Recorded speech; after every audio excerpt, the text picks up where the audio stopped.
let us start with our new chapter, that is our environment. So let us start with our new chapter, that is our environment. So what is the meaning of environment? What is environment? What is the definition of environment? So environment is our immediate surroundings where we live, है ना sir? This is the definition of environment. Environment हमारी वो जगह जो हमारे immediate surrounding में, जैसे कि मैं यहाँ खड़ी हूँ तो मेरा environment यहाँ पे क्या है? ये air जो इसको surround कर रहा है, जिस ज़मीन पे मैं खड़ी हूँ that is my immediate environment, है ना? So environment is my immediate space, है ना? where I am present, किसी भी organism के लिए. तो हमारा environment obviously किससे consist कर रहा है? Our environment is consisted of earth, ठीक है? Earth and its various elements, ठीक है? तो अब ये जो earth है इसका functional living functional unit जो होता है that is ecosystem. Living functional unit of earth is your ecosystem. So what is ecosystem? Write down. Ecosystem is the smallest functional unit of any environment, है ना? किसी भी environment का, हमारे यहाँ earth का जो smallest functional unit होगा अपने आप में that is ecosystem, and it is capable of sustaining itself independently for infinity. कहने का ये मतलब है कि ये जो इकोसिस्टम है हमारा, अगर हम इसको ऐसे ही छोड़ दें तो ये अपने आप में परिपूर्ण है, अपने आप में इट इज ऑल केपेबल कि वो क्या कर सकता है, वो अपने आप में इंडेफिनिट टाइम के लिए एग्जिस्ट कर सकता है, मतलब कभी भी खत्म नहीं होगा या खराब नहीं होगा, ठीक है? तो इकोसिस्टम का फिर अब हम आपको पार्ट्स में आते, there are two components of ecosystem. किसी भी इकोसिस्टम का दो कंपोनेंट होता है. वन इज बायोटिक कंपोनेंट्स या बायोटिक फैक्टर्स, दूसरा is abiotic factors. So what are biotic factors? Bio मतलब अभी मैंने आपको क्लास में बताया what is the meaning of bio. Bio मतलब रिलेटेड टू लाइफ, है ना? तो बायोटिक फैक्टर्स क्या होंगे? जो भी लिविंग ऑर्गेनिजम्स होंगे इकोसिस्टम में, they will constitute the biotic factors. So write down biotic factors or biotic components are the living components of an ecosystem. तो आपका ये biotic factors का example क्या हो गया? इस या फिर इसमें कौन कौन आते हैं? इनमें आते हैं producers, consumers and decomposers. तो आपका बायोटिक फैक्टर्स में प्रोड्यूसर्स, कंज्यूमर्स एंड डीकम्पोजर्स आते हैं. Let us move to abiotic factors. So what are abiotic factors? Biology में याद रखना, कहीं पे भी अगर वर्ड ए या एब या एन आ जाए किसी भी वर्ड के पहले, मतलब वो चीज एब्सेंट होता है ना. ए या एब या एन स्टैंड्स फॉर एब्सेंट. तो एबायोटिक मतलब क्या? जहाँ जो लिविंग नहीं हो वो कंपोनेंट्स, है ना? Living is absent. So abiotic, write down what are abiotic factors? These are the non-living components of an ecosystem. ठीक है? तो इसमें क्या आ जाएगा? कौन कौन सा ऐसा non-living factors है जो आपकी ecosystem को इफेक्ट कर सकता है? बताओ. Soil का क्वालिटी, है ना? So soil, sunlight, wind या air, water, है ना? etc.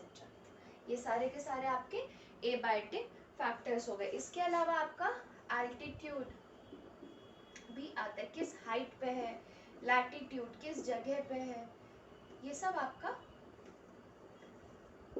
एबायोटिक फैक्टर्स में आता है. So this is about the components of ecosystem. Now let us start with various types of ecosystem. This was what? This was the component of ecosystem. ये जो मैंने लिखा ये क्या है? These are the components of ecosystem. Biotic abiotic आपका components होता है, ये टाइप्स नहीं होता है, याद रखना. इकोसिस्टम का दो टाइप होता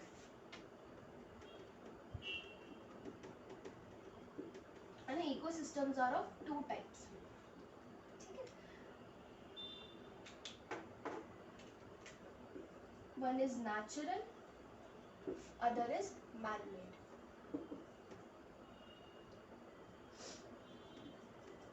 है ना, natural and man-made. Natural का फिर दो types होते हैं, terrestrial and aquatic. ठीक है, तो जो इकोसिस्टम होते हैं they can be either natural, है ना, जिसको जो नेचर में अपने आप से एग्जिस्ट करते हैं, या फिर मैन मेड जिसको ह्यूमंस ने बनाया है. इसको एंथ्रोपोजेनिक भी बोलते हैं.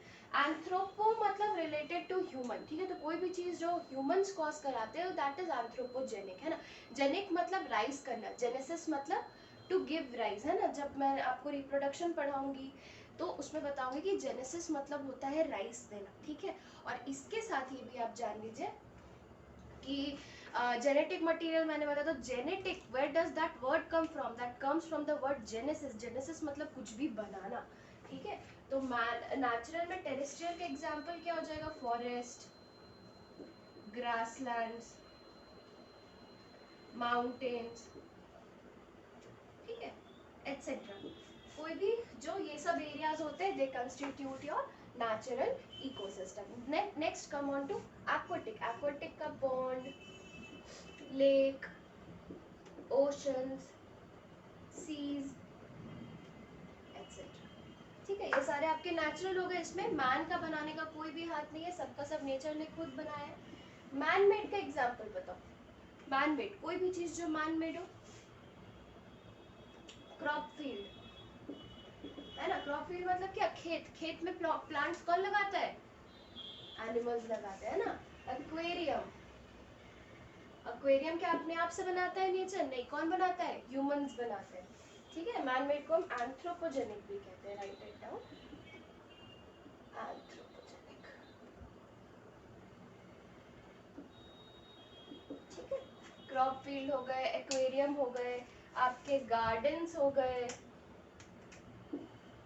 गार्डन्स हो गए, ऑर्किड्स हो गए, ठीक है, etcetera. So these all juice हो गए. जू नहीं, एक्चुअली आप बोल लीजिए, नहीं, ठीक है, लीव दैट. तो ये चारों आपका मैन मेड का एग्जाम्पल हो गया. तो कोई भी अगर आपसे एग्जाम्पल पूछे मैन मेड या नेचुरल इकोसिस्टम का तो आप बता दीजिएगा. So these are the types of ecosystem, है ना. These are the types of ecosystem. So यहाँ पे खत्म करते हैं. Let us come on to biotic. Abiotic factors तो इसमें कुछ पढ़ने की जरूरत नहीं है. सॉइल का क्वालिटी अच्छा रहेगा, मिनरल्स वगैरह रहेगा, है ना, ह्यूमस से रिच रहेगा, तो आपका सॉइल अच्छा होगा. सनलाइट अच्छा पड़ना चाहिए, है कि नहीं. It is required for photosynthesis for plants. Wind air होगा, मतलब ये तो आप एकदम कॉमन सेंस के साथ. अगर पानी नहीं होगा तो सूखा पड़ जाएगा, ज्यादा होगा तो फ्लड हो जाएगा. नॉर्मल एडिक्वेट अमाउंट में चाहिए. तो एबायोटिक फैक्टर्स का इतना स्टडी जरूरी नहीं है. इसका एग्जांपल्स इंपॉर्टेंट था. So now let us come on to the biotic factors of our ecosystem. Okay, let us come on to the biotic factors of our ecosystem.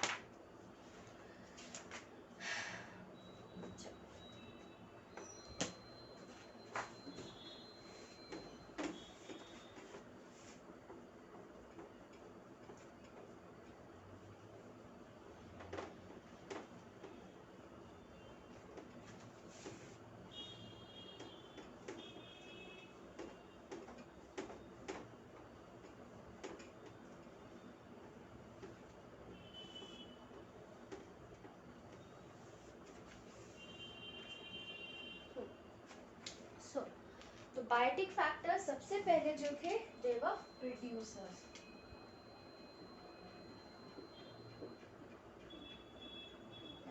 Heading the biotic components of ecosystem और first डालो producer. So what are producers, नाम से ही पता चला they will produce something. So they produce what, they produce the main food which sustains all the organisms in this world. है ना, producers वो ग्रुप ऑफ ऑर्गेनिज्म है जो फूड को प्रोड्यूस करते हैं और उसी फूड से आपका जितने ऑर्गेनिज्म है सब सस्टेन हो रहे हैं. ठीक है, अब याद रखना इस वर्ल्ड का लॉ है. ठीक है, energy can neither be created nor be destroyed, it can only be transform from one form to another. Energy जो इस यूनिवर्स में है जितना भी, दैट इज ऑलवेज कांस्टेंट, है ना उसका अमाउंट बढ़ता है ना अमाउंट उसका घटता है, वो जितना ही है हमेशा से उतना ही रहता है, बस क्या होता है अलग अलग फॉर्म से चेंज कर जाता है। तो ये जो प्लांट है, फूड का अल्टीमेट काम क्या है? फूड का अल्टीमेट काम इज गिविंग एनर्जी, बिकॉज हम यहाँ खड़े हैं, हम यहाँ बोल रहे हैं ना, आप सुन रहे हैं, आप लिख रहे हैं, so everything is happening because of energy. तो आप में एनर्जी प्रोडक्शन नेसेसरी है। जब तक आपके बॉडी के अंदर एनर्जी का प्रोडक्शन हो रहा है तब तक यू आर लिविंग। जिस वक्त वो खत्म हुआ then you become dead. So ultimate aim आपका बॉडी का क्या है कि भाई एनर्जी को प्रोड्यूस करना है, और एनर्जी प्रोडक्शन के लिए मेरे को कोई सोर्स चाहिए। अब एनर्जी प्रोड्यूस करने में मैंने क्या कहा, हम एनर्जी बना तो नहीं सकते, है ना, हम क्या कर सकते हैं, बस किसी सोर्स से उसको एक्सट्रैक्ट कर सकते हैं, है कि नहीं। एनर्जी बनाना मेरे काम नहीं है, एनर्जी यूनिवर्स में कांस्टेंट है। तो ये प्रोड्यूसर्स जो एनर्जी बनाते हैं, ये बनाते नहीं है, ये क्या करते, these extract energy from a different source. So किस सोर्स से प्रोड्यूसर एनर्जी एक्सट्रैक्ट करते हैं बताओ? Very simple, what is the ultimate source of energy for us? So the ultimate source of energy for us is sunlight. The ultimate source of energy for earth is sunlight, है ना। Solar energy या light energy जो होता है उसको plants extract करते हैं, ठीक है, प्रोड्यूसर्स एक्सट्रैक्ट करते हैं, and they convert this light energy into chemical energy, है ना। दे कन्वर्ट दिस सनलाइट या light energy into chemical energy. क्यों केमिकल एनर्जी में कन्वर्ट करते हैं? क्योंकि जो सनलाइट होता है that is not a harvestable form of energy. मतलब कि सनलाइट में से जो एनर्जी निकलता है उसको हम डायरेक्टली यूज नहीं कर सकते। क्या आप ऐसा कर सकते? धूप में खड़े हो गए, मेरे ऊपर लाइट गिर रही है, तो obviously it is a form of energy, मेरे को एनर्जी मिल रही है। Is it possible? It is not possible, है ना। हमको एनर्जी को ऐसे फॉर्म में कन्वर्ट करना पड़ेगा कि हम उसको हार्वेस्ट कर सके। सो केमिकल एनर्जी मतलब क्या? Chemical energy is that energy which is stored in the bonds between two atoms. दो atoms के बीच में जब bond बनता है, जैसे कार्बन कार्बन के बीच में bond बना, कार्बन हाइड्रोजन के बीच में bond बना, तो उनके बीच में जो ये bond बनता है ना बच्चे, उसी को हम केमिकल एनर्जी कहते हैं ना। उसी के चलते वहीं से आपका केमिकल एनर्जी हार्वेस्ट हो सकता है। और जितने भी ऑर्गेनिजम्स हैं, बी द प्रोड्यूसर्स, कंज्यूमर्स और डिकम्पोजर्स, सब के सब किस फॉर्म ऑफ एनर्जी को हार्वेस्ट कर सकते हैं? Chemical energy. तो अब केमिकल एनर्जी हार्वेस्ट करने के लिए मेरे को चाहिए क्या? मेरे को कुछ केमिकल चाहिए, मेरे को कुछ सब्सटेंस चाहिए जिसमें हम बॉन्ड बना सके, बॉन्ड बना के रख सके। So what is that substance called? What is that substance called? That substance is, है ना। इसी सब्सटेंस को तो फूड बोलते हैं। फूड क्या है? Food is your chemical. Chemical क्यों है? मॉलिक्यूल्स ही तो अल्टीमेटली फूड क्या है? Carbohydrates, proteins, nucleic acid and lipids. तो ये सब में क्या है? ये सब कार्बन के बीच में बॉन्ड रहता है, अलग अलग एलिमेंट्स के बीच में बॉन्ड रहता है, उसी को तो हम हार्वेस्ट करते हैं, है कि नहीं। सो प्रोड्यूसर्स का काम क्या है? To convert the ultimate source of energy which is sunlight into a harvestable form, that is chemical energy. और हमारे इकोसिस्टम में ये काम सिर्फ प्रोड्यूसर्स ही कर सकते हैं, ठीक है। ना कंज्यूमर्स कर सकते हैं, ना डिकम्पोजर्स कर सकते हैं, ठीक है। चलो, सो हो गया। तो प्रोड्यूसर्स का हम एग्जाम्पल पे आते हैं। What are the example of producer? सबसे पहले ग्रीन प्लांट्स। कोई दिक्कत है ना? जितना भी प्लांट्स है, किस प्रोसेस से सनलाइट को क्या फूड पर कन्वर्ट करते हैं? किस प्रोसेस से? By the process of photosynthesis, है ना। फोटोसिंथेसिस में क्या होता है? सनलाइट को हार्वेस्ट किया जाता है ना। आपको केमिकल का रॉ मटेरियल्स यूज होता है। फूड बनाने का रॉ मटेरियल्स क्या होता है? Water and carbon dioxide. उसको क्लोरोफिल एक पिगमेंट है, उस पिगमेंट की मदद से सनलाइट को एब्जॉर्ब किया जाता है। सनलाइट का जो एनर्जी है उसको हार्वेस्ट किया जाता है, और फिर उसको कार्बन और वाटर के बीच में बॉन्ड्स बना के उस एनर्जी को इनकॉर्पोरेट कर दिया जाता है ना। और फिर क्या बनता है इनकॉर्पोरेट करने के बाद? कार्बन और वाटर से ग्लूकोज, है ना। What is this glucose? This is carbohydrate. ये कार्बोहाइड्रेट क्या है आपका? यही तो फूड है ना। This is your food. So producers क्या करते हैं, है ना। Producers example green plants by the process of photosynthesis, ठीक है। तो फोटोसिंथेसिस का यहाँ डेफिनेशन लिख लो थोड़ा सा। Photosynthesis is the process, photosynthesis is the process by which green plants या अच्छा ठीक है, ग्रीन प्लांट्स लिख लो। Green plants make their food, make their food, food मतलब क्या, ब्रैकेट में लिख लो ग्लूकोज, है ना, by using carbon dioxide and water, carbon dioxide and water as raw materials, है ना, and by the help of, and with the help of a pigment called chlorophyll, a pigment called chlorophyll which absorbs the light energy, of sunlight. ठीक है, so this process is called photosynthesis. अब photosynthesis को फिर से break करते हैं, है ना.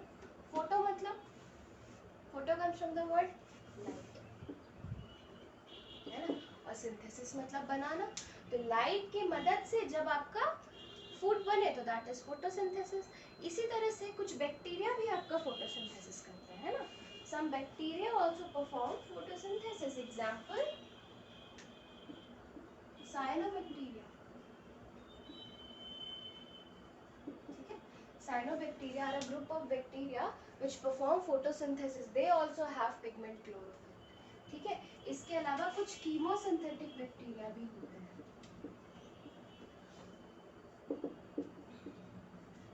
ठीक है, कीमोसिंथेटिक मतलब chemo comes from the word जो केमिकल रिएक्शन से जो एनर्जी निकले उससे आपका ये बनाए, फूड बनाए, उससे एनर्जी हार्वेस्ट करे. दोज आर कीमोसिंथेटिक बैक्टीरिया ना. तो photosynthesis and chemosynthesis are the two ways जिससे हमारे एनवायरनमेंट में एनर्जी घुसती है. अब याद रखना, हम सनलाइट को इसलिए कहते हैं अल्टीमेट सोर्स ऑफ एनर्जी और नॉट केमिकल रिएक्शंस बाबू, क्योंकि इसका जो अमाउंट होता है ना, जो amount of energy which can be extracted from chemical reactions, that is very small and एकदम नेग्लिजिबल होता है. ना कि वैसे बैक्टीरिया को ही सस्टेन करने के लिए काफी है. लेकिन ये जो सनलाइट होता है, जितने ऑर्गेनिज्म आपको मैक्रो फॉर्म में दिख रहे हैं, जो बड़े बड़े ऑर्गेनिज्म दिख रहे हैं, सबका सस्टेनेबल कौन करता है, सबको सस्टेन सनलाइट करता है. So this is, these are the producers. So next let us come on to consumers. अच्छा, producers को हम autotrophs भी कहते हैं, है ना. producers are also called as autotrophs. Autotrophs, troph मतलब mode of nutrition. Trophs come from the word trophic, या ट्रोफ मतलब मोड ऑफ न्यूट्रिशन, है ना. एंड ऑटो मतलब अपने आप. तो जो अपना मोड ऑफ न्यूट्रिशन या अपना खाना अपने आप ही पूरा कर सके अपना डिमांड, दे आर ऑटोट्रोफ्स. ठीक है, सो किसी भी वर्ड में कोई दिक्कत है ना. चलो now let us move on to consumers.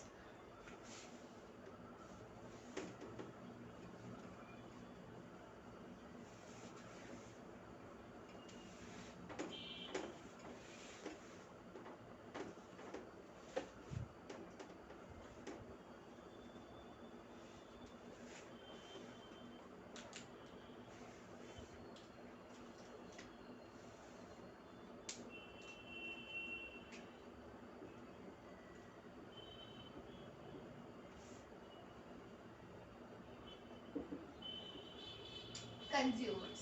So what are consumer, नाम ही से समझ आ रहा होगा. Those organisms which consume food, है ना, जो फूड को खाए. किसका फूड को खाए, प्रोड्यूसर्स का. दे आर कंज्यूम, प्रोड्यूसर का ही नहीं, किसी भी दूसरे ऑर्गेनिज्म को कंज्यूम करके, है ना, वो अपना एनर्जी रिक्वायरमेंट पूरा करे. So they are consumers. So consumers do not make any food of their foods. तो इनको हम हेटेरोट्रोफिक भी कहते हैं. They are also known as heterotrophic organisms. Now what is the meaning of this heterotrophic word? So trophic मतलब nutrition कहाँ से लेकर है ना. एंड हेट्रो मतलब डिफरेंट. हेट्रो मतलब याद रखना डिफरेंट. सो हेटरोट्रोफिक मतलब दे obtain their nutrition from different modes, है ना. अलग अलग मोड से न्यूट्रिशन obtain करते हैं, है ना, बट नॉट फ्रॉम themselves, है ना. मतलब अपने आप नहीं बनाते हैं, बट अलग अलग सोर्स से अपना न्यूट्रिशन को ऑब्टेन करते हैं. सो दीज आर कंज्यूमर्स, है ना. अब ये कंज्यूमर्स जो होते हैं आपका, दे कैन बी इधर होलोजोइक और पैरासिटिक. ठीक है, दो मोड ऑफ न्यूट्रिशन होता है, होलोजोइक एंड पैरासिटिक कंज्यूमर्स में हेटेरोट्रोफिक मोड दो तरह का होता है, होलोजोइक एंड पैरासिटिक। होलोजोइक क्या होता है? होलोजोइक लिखो, holozoic mode of nutrition. Holozoic it is that mode of nutrition, it is that mode of nutrition in which the organisms consume food, है ना, take it inside their body and then digest it, ठीक है, it is known as holozoic mode of nutrition। parasitic कब बोलते हैं? जब लिखो, parasitic mode of nutrition is that mode of nutrition in which an organism lives on other organism and obtain its nutrition from them। So holozoic mode of nutrition में क्या हुआ कि हम ऐसे खाना लिए, अपने अंदर डाले और उसके बाद डाइजेस्ट किए। But parasitic mode of nutrition में क्या होता है, कोई ऑर्गेनिज्म दूसरे के ऊपर रह रहा है और फिर उसी से खा भी रहा है। So that is parasitic mode of nutrition, है ना। तो इसमें डिफरेंस क्या हुआ, इसमें जो पैरासाइट होता है that lives on other organism. So इसमें लिख लो the one which lives and obtains nutrition from other organism is the parasite, है ना, and the one on which the parasite lives is the host, है ना। I don't think यहाँ तक कोई प्रॉब्लम होना चाहिए। अब कंज्यूमर्स के टाइप में आते हैं, है ना। कंज्यूमर्स का mode of nutrition is heterotrophic. So now come on to consumer का टाइप्स।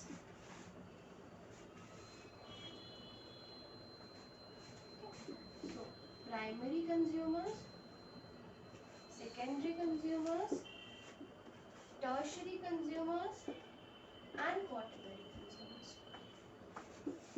ठीक है। So primary consumer किसको बोलेंगे, जो डायरेक्टली प्रोड्यूसर को खाए उनको हम प्राइमरी कंज्यूमर बोलेंगे, है ना। तो जितने भी हर्बीवोर्स हैं they are the example of primary consumers. Herbivores क्या होते हैं, those who eat plant and plant products, उनको हम क्या बोलेंगे, उनको हम प्राइमरी प्रोड्यूसर्स, उनको प्राइमरी कंज्यूमर्स बोलेंगे। तो प्राइमरी कंज्यूमर का एग्जांपल कौन हो गया, ऑल द हर्बीवोर्स, है ना। All the herbivores are primary consumers, ठीक है। सेकेंडरी जो हर्बीवोर्स को खाए या प्राइमरी कंज्यूमर को खाए दे आर सेकेंडरी कंज्यूमर। जैसे कि मान लेते हैं प्रोड्यूसर सबसे पहले आपका प्लांट हो गया, है ना, वो बीज दिया, बीज आपका चिड़िया खाई, है ना।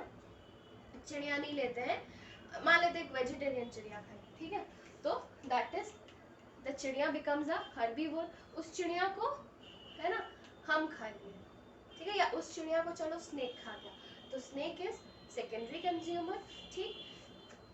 उस स्नेक को फिर हम खा लिया ना, ह्यूमंस खा लिए, तो humans will be tertiary consumers, कोई प्रॉब्लम नहीं है।